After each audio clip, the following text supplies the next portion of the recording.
ಎಲ್ರಿಗೂ ನಮಸ್ಕಾರ. ಆರ್ ಅಡುಗೆ ಮನೆಗೆ ಸ್ವಾಗತ. ಇವತ್ತೊಂದು ಈಸಿಯಾಗಿ ಕ್ವಿಕ್ಕಾಗಿ ಈವ್ನಿಂಗ್ ಸ್ನ್ಯಾಕ್ಸ್ ಮಾಡ್ತಾ ಇದ್ದೀನಿ. ಮಕ್ಳಿಗಂತೂ ತುಂಬ ಇಷ್ಟ ಆಗುತ್ತೆ. ಸ್ಕೂಲಿಂದ ಬಂದ ತಕ್ಷಣ ಏನಾದರೂ ಅಂತ ಇರ್ತಾರೆ, ಅವಾಗ ಮಾಡಿಕೊಟ್ರೆ ತುಂಬ ಇಷ್ಟಪಡ್ಕೊಂಡು ತಿಂತಾರೆ. ಬನ್ನಿ ಹೇಗೆ ಮಾಡೋದು ಅಂತ ಮುಂದೆ ವಿಡಿಯೋದಲ್ಲಿ ನೋಡೋಣ. ಈ ವಿಡಿಯೋ ಇಷ್ಟ ಆದರೆ ನಿಮ್ಮ ಫ್ಯಾಮಿಲಿ ಫ್ರೆಂಡ್ಸ್ಗೆ ಶೇರ್ ಮಾಡಿ, ಲೈಕ್ ಮಾಡಿ, ಶೇರ್ ಮಾಡಿ, ಕಮೆಂಟ್ ಮಾಡಿ. ಒಂದು ಪಾವು ಕುಸುಂಬಳಕ್ಕಿ ತೊಗೊಂಡಿದ್ದೀನಿ. ಇದನ್ನು ಒಂದು 2 ರಿಂದ 3 ಸರಿ ತೊಳ್ಕೊಂಡು ನೆನೆಗೆ ಬಿಟ್ಬಿಡೋಣ.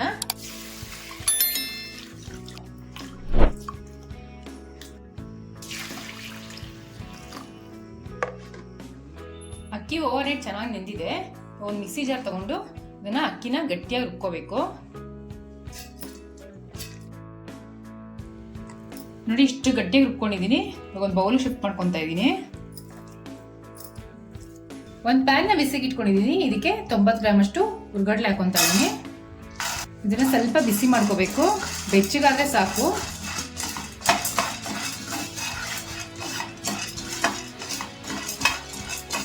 ನೋಡಿ, ಹೊರಗಡೆ ಬಿಸಿ ಆಗಿದೆ. ಸ್ಟವ್ ಆಫ್ ಮಾಡ್ಕೊಂಬೋಣ. ಇದು ಸ್ವಲ್ಪ ತಣ್ಣಗಾಗಬೇಕು.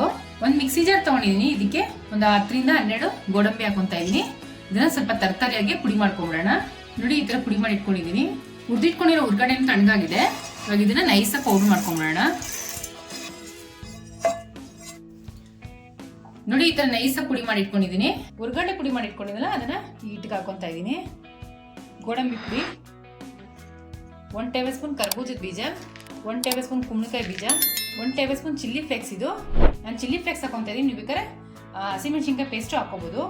ರುಚಿಗೆ ತಕ್ಕಷ್ಟು ಉಪ್ಪು. ಇವಾಗ ಇದನ್ನು ಮಿಕ್ಸ್ ಮಾಡ್ಕೊಂಬಿಡೋಣ. ಎಲ್ಲ ಚೆನ್ನಾಗಿ ಹೊಂದ್ಕೊಳ್ಳೋಂಗೆ ಮಿಕ್ಸ್ ಮಾಡ್ಕೋಬೇಕು.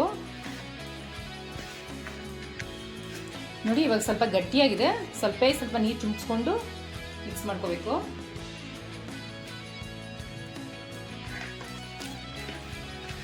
ಚಪಾತಿ ಅದಕ್ಕೆ ಬರಬೇಕಿದು, ಆ ಥರ ಮಿಕ್ಸ್ ಮಾಡಬೇಕು. ನೋಡಿ, ಅದಕ್ಕೆ ಕಲಸಿಟ್ಕೊಂಡಿದ್ದೀನಿ. ಒಂದು ಬಟರ್ ಪೇಪರ್ ತೊಗೊಂಡಿದ್ದೀನಿ. ಇದಕ್ಕೆ ಸ್ವಲ್ಪ ಎಣ್ಣೆ ಹಚ್ಕೊತಾ ಇದ್ದೀನಿ. ಕಲಸಿಟ್ಕೊಂಡಿದ್ದಲ್ಲ ಹಿಟ್ಟನ್ನ ಚಿಕ್ಕದಾಗಿ ಉಂಡೆ ಮಾಡ್ಕೊತಾ ಇದ್ದೀನಿ.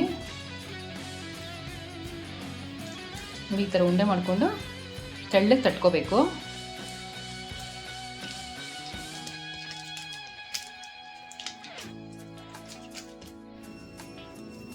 ನೋಡಿ, ಈ ಥರ ತಟ್ಕೊಂಡಾದ್ಮೇಲೆ ಒಂದು ಶೇಪರ್ ಸಹಾಯದಿಂದ ಈ ಥರ ನೀಟಾಗಿ ಒಂದು ಒಳ್ಳೆ ಶೇಪ್ ಬರುತ್ತೆ.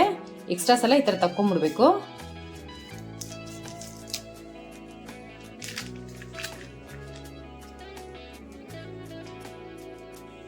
ನೋಡಿ, ಎಷ್ಟು ಚೆನ್ನಾಗಿದೆ.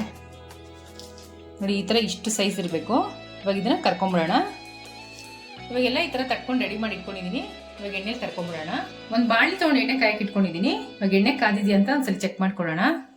ನೋಡಿ, ಈ ಥರ ನಿಧಾನಕ್ಕೆ ಮೇಲೆ ಬಂದರೆ ಎಣ್ಣೆ ಸಾಕು ಕಾದಿರೋದು. ಇವಾಗ ಒಂದೊಂದಾಗಿ ಹಾಕೊಂಡು ಕರ್ಕೊಳ್ಳೋಣ. ತಕ್ಷಣ ತಿರ್ಸೋಕೆ ಹೋಗ್ಬಾರ್ದು. ಒಂದು 20 ಸೆಕೆಂಡ್ ಬಿಟ್ಟು ಆಮೇಲೆ ತಿರ್ಸ್ಬೇಕು. ನೋಡಿ, ಇವಾಗ ತಿರ್ಗಿಸ್ಕೊಳ್ಳೋಣ. ನಿಧಾನಕ್ಕೆ ಈ ಥರ ತಿರ್ಗಿಸ್ಕೋಬೇಕು. ಇವಾಗ ಆಗಿದೆ, ತಕ್ಕೊಂಬಿಡೋಣ. ನೋಡಿ, ಕುಸುಬಳಕ್ಕಿ ಹಾಕಿರೋದ್ರಿಂದ ಇದಿಷ್ಟೇ ಬೇಯೋದು. ಜಾಸ್ತಿ ಬೇಯಿಸಕ್ ಹೋದ್ರೆ ಸೀದೋಗ್ಬಿಡುತ್ತೆ. ನೋಡಿ, ಎಷ್ಟು ಕ್ರಿಸ್ಪಿಯಾಗಿದೆ. ಟೇಸ್ಟ್ ಅಂತೂ ಬೊಂಬಾಟಾಗಿರುತ್ತೆ. ಒಂದ್ಸರಿ ಟ್ರೈ ಮಾಡಿ, ತುಂಬಾ ಚೆನ್ನಾಗಿರುತ್ತೆ. ತಟ್ಟೆ ವಡೆ ರೆಡಿ ಆಗಿದೆ. ಟ್ರೈ ಮಾಡಿಬಿಟ್ಟು ಹೇಗಿತ್ತು ಅಂತ ಕಮೆಂಟ್ ಬಾಕ್ಸಲ್ಲಿ ತಿಳಿಸಿ. Thanks for watching our video.